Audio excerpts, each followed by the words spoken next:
बच्चों को जय हिंद। मैं सुरेश सुके, व्याख्याता, शासकीय बहुउद्देशीय बालक उच्चतर माध्यमिक विद्यालय कोंटा, जिला सुकमा, छत्तीसगढ़। बच्चों, आज हम कक्षा 10वीं सामाजिक विज्ञान अध्याय 1 संसाधन एवं विकास पढ़ेंगे। इस अध्याय में हम महत्वपूर्ण प्रश्नों का अभ्यास करेंगे। प्रश्न क्रमांक 1, संसाधन होते नहीं बनाए जाते हैं, इस कथन को समझाइए। उत्तर, प्रकृति द्वारा प्रदत्त पदार्थ तभी संसाधन बनते हैं जब हम उन पदार्थों का लाभप्रद उपयोग करते हैं। वास्तव में देखा जाए तो प्रकृति मानव व संस्कृति की परस्पर क्रियाओं का परिणाम है कि वो संसाधन बन जाते हैं। अतः जब हम किसी वस्तु का उपयोग खोज लेते हैं तो वो संसाधन बन जाता है। इसलिए जिम्मरमैन कहते हैं कि संसाधन होते नहीं बन जाते हैं। उदाहरण के लिए कोयला, लोहा, पेट्रोलियम।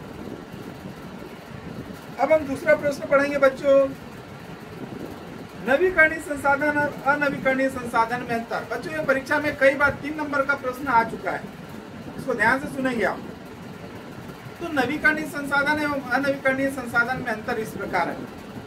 अंतर 1, जो संसाधन प्राकृतिक तौर पर बनते रहते हैं उन्हें नवीकरणीय संसाधन कहते हैं। उदाहरण के तौर पर वायु, जल, वन, पशु इत्यादि।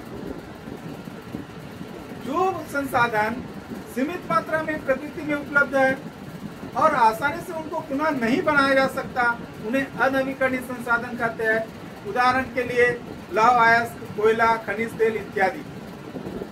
अंतर 2, यदि मनुष्य नवीकरण की प्रक्रिया में बाधा न डाले और उनका एक सीमा के अंदर उपयोग करे तो वे सतत उपलब्ध रहेंगे।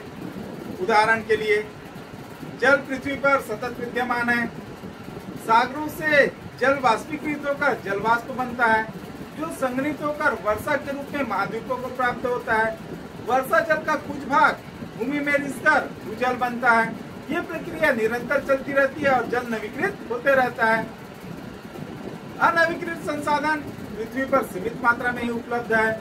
उनका उपयोग करने के बाद उनका भंडारण कम हो जाता है, वे अपने आप नवीकृत नहीं हो सकते। उदाहरण के लिए धात्विक खनिजों से एक बार धातु बना दी जाए तो खनिज अयस्क कम हो जाएंगे। यदि हमें नए खनिज भंडार नहीं मिले तो ये खत्म हो जाएंगे। एक दिन ऐसा भी आएगा जब सारे भंडार समाप्त हो जाएंगे।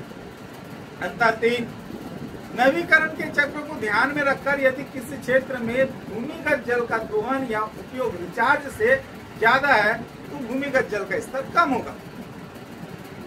अनवीकरणीय संसाधन के लिए उनका पुनर्चक्रण किया जा सकता है, जैसे बॉक्साइट से एल्युमिनियम एवं एल्युमिनियम से बर्तन तैयार किया जा सकता है। प्रश्न क्रमांक 3, जल संसाधन पर कौन कौन से संसाधन निर्भर है। उत्तर, जल संसाधन पानी के वे स्रोत है जो मानव के लिए उपयोगी है या जिनके उपयोग की संभावना हो।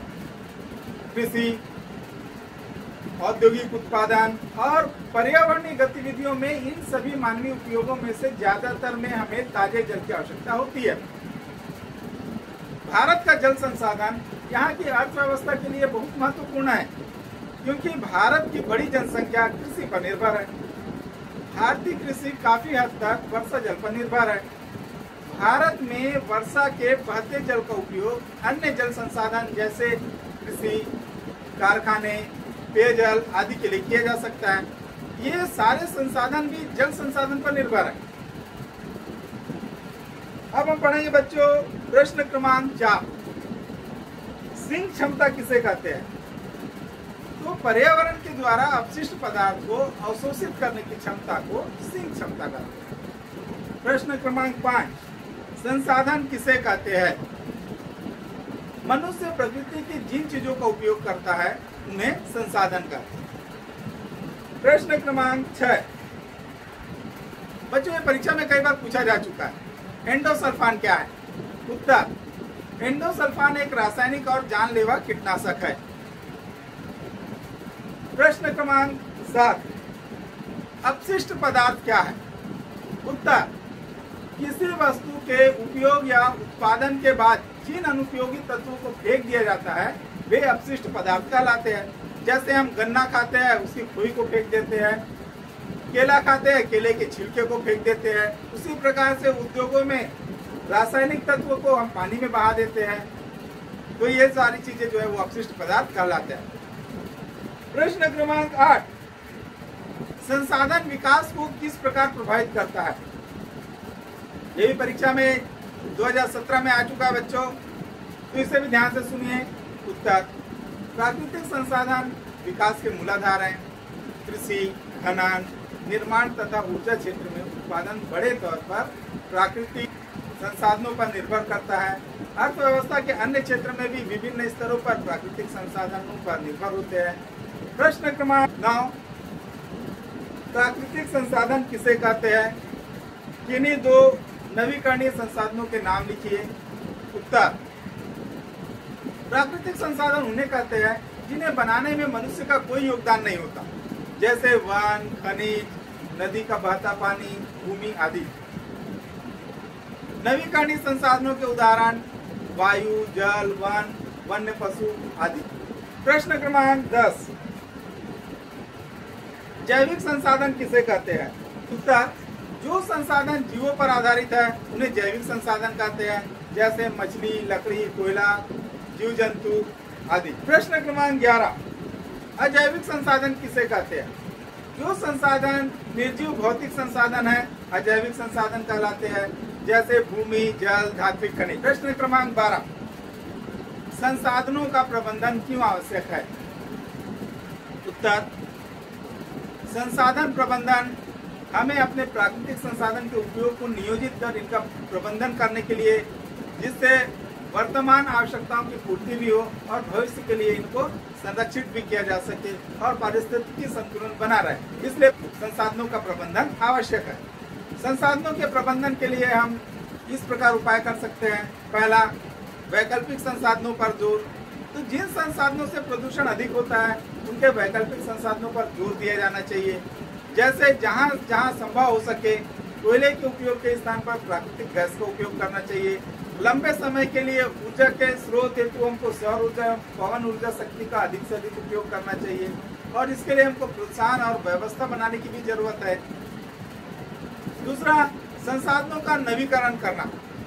पर्यावरण संबंधित कई नियम और मापदंड बनाए जाने चाहिए। इन नियमों का पालन करना और करवाना जरूरी है। उदाहरण के लिए, कचरे को अलग अलग करके पुनः चक्रण करना, उद्योगों पर अनिवार्य रूप से प्रदूषण नियंत्रण के उपकरण लगाने पर सख्ती से नियम बनाना और उनको लागू करना, अलग अलग क्षेत्र के अनुसार सरकार द्वारा सार्वजनिक वेस्ट ट्रीटमेंट संयंत्र लगाना, विशेष प्रदूषक नियंत्रण पदार्थों की जांच करना और उन पर कड़ा नियंत्रण रखना, जैसे मरकरी, सीसा, क्रोमियम आदि। तीसरा, संसाधनों का समुचित उपयोग। आज इस प्रकार भौतिक सुख सुविधाओं को प्राप्त करने की होड़ मची हुई है, इससे संसाधनों का बहुत दुरुपयोग हो रहा है।